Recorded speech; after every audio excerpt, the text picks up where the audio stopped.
Hello बच्चों, कैसे हैं आप सभी। उम्मीद करता हूं अच्छे होंगे, मजे में होंगे और आपकी स्टडीज अच्छे से चल रही होंगी। आज मैं आपसे बात करने वाला हूं एनपीओ के बारे में।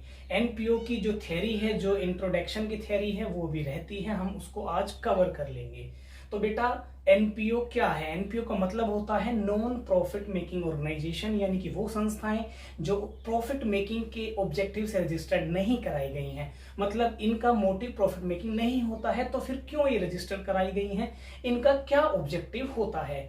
चलिए शुरू करता हूं। मैं पॉइंट में अपनी बातें रखूंगा, आप उन सारे पॉइंट्स को इकट्ठा करके एक अपनी डेफिनेशन बना लेंगे। हालांकि आपको स्क्रीन पे भी डेफिनेशन फ्लैश हो जाएगी, लेकिन इट्स बेटर कि बच्चों जो मैं बोल रहा हूं वो समझने का प्रयास करें। समझेंगे तो फिर आप अपने वर्ड्स में भी फ्रेम कर सकते हैं। तो एनपीओ वो ऑर्गेनाइजेशन होती हैं जो नॉन प्रॉफिट मेकिंग ऑब्जेक्टिव के साथ रजिस्टर्ड हुई हैं। इनका ऑब्जेक्टिव प्रॉफिट मेकिंग करना नहीं होता है। तो फिर क्या होता है इनका primary? To ensure the fulfilment of the function for which it was registered. और हो सकता है वो इनका फंक्शन हो सर्विस टू इट्स मेंबर, या हो सकता है service to general public for social welfare. Means इनका जो प्रिंसिपल ऑब्जेक्टिव है वो हो सकता है कि अपने मेंबर को सर्विस प्रोवाइड करना हो, या हो सकता है जनरल पब्लिक को सोशल वेलफेयर के थ्रू अपनी सर्विसेज प्रोवाइड करना हो। कौन कौन से एग्जाम्पल हो सकते हैं, कौन कौन सी ऑर्गेनाइजेशन ऐसी होती हैं जो एनपीओज में आती हैं? बेटा, कोई क्लब हो गया, कोई स्कूल हो गया, कोई college, library, charitable trust, institutions, ये जितने भी होते हैं ये सारे के सारे हमारे NPO non profit making organisation होती हैं। इनका ऑब्जेक्टिव प्रॉफिट अर्न करना नहीं होता है। स्कूल भी हमारे एनपीओ की कैटेगरीज में ही आते हैं। पेपर में कभी कभी पूछ लेता है कि कोई एग्जाम्पल लिखिए एनपीओ का, या प्रिंसिपल ऑब्जेक्टिव बताइए एनपीओ का। इसलिए तो जो पॉइंट में मैं आपको ये डेफिनेशन ब्रेक करके बता रहा हूं उनको बहुत ध्यान से सुने। नेक्स्ट हम बात करते हैं इनका सोर्स ऑफ इनकम क्या होता है। तो बेटा, जो इनका मेन सोर्स ऑफ इनकम होता है वो होता है सब्सक्रिप्शन, डोनेशन और मेंबरशिप फी। इसके अलावा इनको income from investment, hall rent, sales of scrap etcetera, इनसे भी ये अर्न कर लेते हैं। लेकिन जो मेजर यानी कि प्रिंसिपल इनकी जो इनकम का सोर्स है वो सब्सक्रिप्शन, डोनेशन और मेंबरशिप फी ही होता है। अब हम बात करते हैं फीचर्स ऑफ एनपीओ की। एनपीओ के क्या क्या फीचर्स होते हैं? तो बेटा, पहला फीचर इसका होता है सर्विस टू पब्लिक, की पब्लिक को ये सर्विस देते हैं, लाइक एजुकेशन की सर्विस, हेल्थ की service, sports, entertainment etcetera, Vidya Balan यानी कि एंटरटेनमेंट की सर्विस। इसके बाद इसका दूसरा फीचर होता है managed by the managing committee. एक मैनेजिंग कमेटी होती है जो इसको मैनेज करती है, और such committee is elected by the members of NPO. और एनपीओ के जो मेंबर होते हैं उनके द्वारा वो कमेटी इलेक्ट की जाती है। उसका थर्ड फीचर होगा सेटअप एज चैरिटेबल ट्रस्ट या सोसाइटी। इस एनपीओ को जो हम रजिस्टर्ड कराते हैं तो इसको एज अ चैरिटेबल ट्रस्ट और सोसाइटी की तरह हम रजिस्टर कराते हैं। उसके बाद लास्ट हमारा जो इसके फीचर की तरह हम देख सकते हैं, जो भी सरप्लस और डेफिशिएंसी होती है किसके अंदर, एनपीओ में जो भी सरप्लस या डेफिशिएंसी आती है इनके काम करने के बाद, प्लस और deficit is not distributed among it members. जो भी इनका सरप्लस और डेफिसिट होता है वो मेंबर्स में नहीं बांटा जाता है। इसके बाद हम बात करते हैं इनके फाइनल अकाउंट की। बेटा, फाइनल अकाउंट में ये रिसिप्ट एंड पेमेंट अकाउंट बनाते हैं, इनकम एंड एक्सपेंडिचर अकाउंट बनाते हैं, और बैलेंस शीट या अपना स्टेटमेंट ऑफ अफेयर्स बनाते हैं। अब मैं बात करता हूं रिसिप्ट एंड पेमेंट के बारे में। तो बेटा, रिसिप्ट एंड पेमेंट अकाउंट क्या होता है? Receipt and payment account is account which record all the summary of cash receipt and the cash payment. ये वो अकाउंट होता है जो कैश रिसिप्ट और कैश पेमेंट की समरी को रिकॉर्ड करता है। This account is started with the opening balance of cash and close with the closing balance of cash.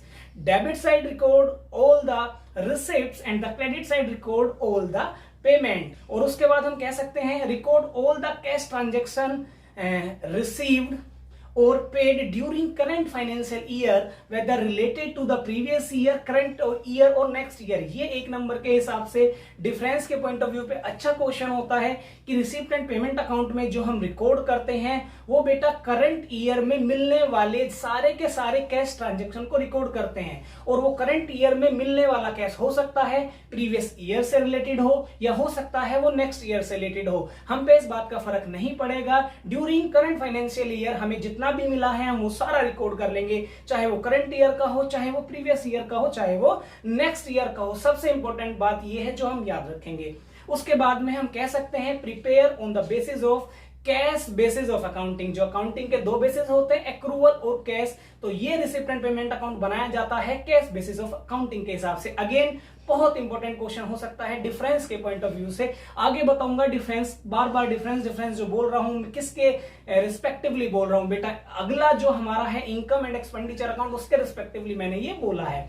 अब बात करते हैं इनकम एंड एक्सपेंडिचर के बारे में। तो बेटा इनकम एंड एक्सपेंडिचर जो अकाउंट है ये भी डिवाइडेड होता है टू साइड्स में, और इसकी जो डेबिट साइड होती है उसको हम एक्सपेंडिचर साइड, और जो क्रेडिट साइड होती है उसको हम पेमेंट साइड बोलते हैं। साथ में ये बनाया जाता है as per the accrual basis of accounting. जैसे receipt and payment account cash basis of accounting से बनाया गया था, इसी तरीके से ये बनाया जाता है accrual basis of accounting. Means it record all the transaction of current financial year whether received or receivable or paid or payable। सारी की सारी करंट ईयर की ट्रांजैक्शन लिखी जाती हैं, सारी की सारी ओनली करंट ईयर की ट्रांजैक्शन लिखी जाती हैं, चाहे वो हमें कैश में मिल गई हो, चाहे वो कैश में नहीं मिली हो, चाहे वो हमने पेड कर दी हो, चाहे वो पेड करनी बाकी हो, ओनली फॉर करंट ईयर। जबकि रिसिप्ट एंड पेमेंट अकाउंट में हम सारा लिखते थे कैश का सारा, चाहे पिछले साल का हो, चाहे इस साल का हो, चाहे अगले साल का हो। लेकिन इनकम एंड एक्सपेंडिचर में ऐसा नहीं है, इसमें करंट ईयर की ट्रांजैक्शन लिखी जाती हैं और कैश प्लस क्रेडिट दोनों।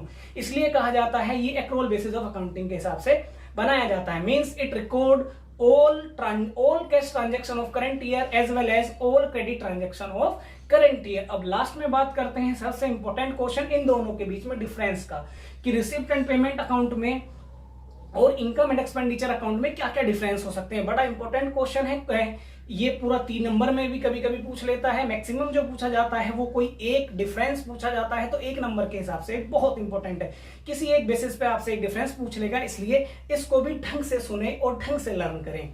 अब बेटा बात करते हैं डिफरेंस की रिसिप्ट एंड पेमेंट अकाउंट और इनकम एंड एक्सपेंडिचर अकाउंट में। तो पहला बेटा जो रिसिप्ट एंड पेमेंट अकाउंट होता है वो समरी ऑफ कैश बुक होता है और ये एक रियल अकाउंट है।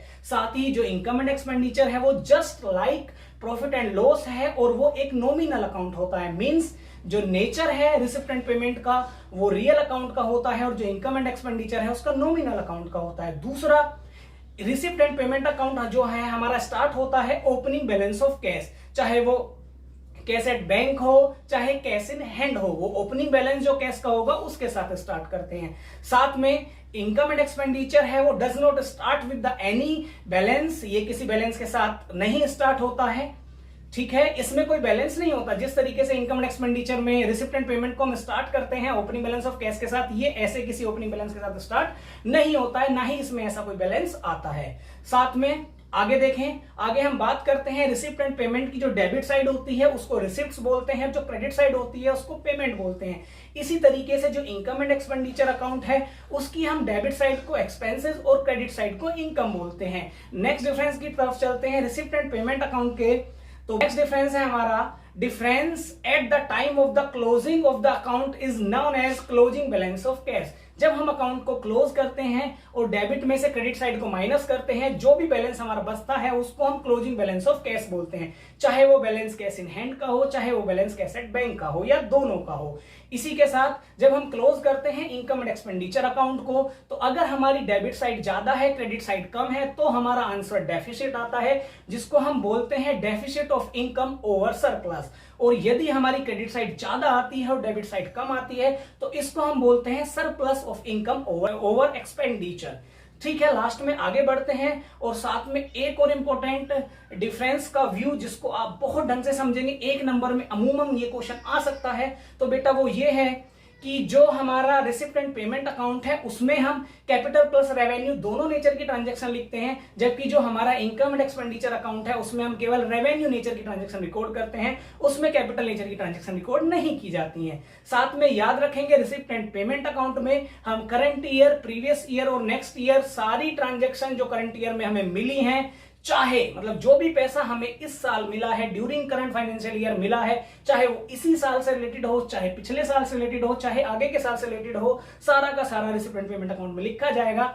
लेकिन इनकम एंड एक्सपेंडिचर अकाउंट में केवल रिकॉर्ड की जाती है ट्रांजैक्शन ड्यूरिंग द ईयर की, जो करंट ईयर की ट्रांजैक्शन है वही लिखी जाएंगी, चाहे वो कैश में हो चाहे वो कैश में ना हो, यानी कि it's record only current year transaction. और जबकि रिसिप्टेंट पेमेंट में करंट ईयर, प्रीवियस ईयर और नेक्स्ट ईयर की ट्रांजैक्शन भी रिकॉर्ड हो सकती है। तो ये थी कुछ बेसिक थ्योरी एनपीओ के बारे में। यहां से 1-2 नंबर का क्वेश्चन निकल जाता है, जो एमसीक्यू ऑब्जेक्टिव टाइप क्वेश्चन आते हैं वो यहां से पूछ लेता है।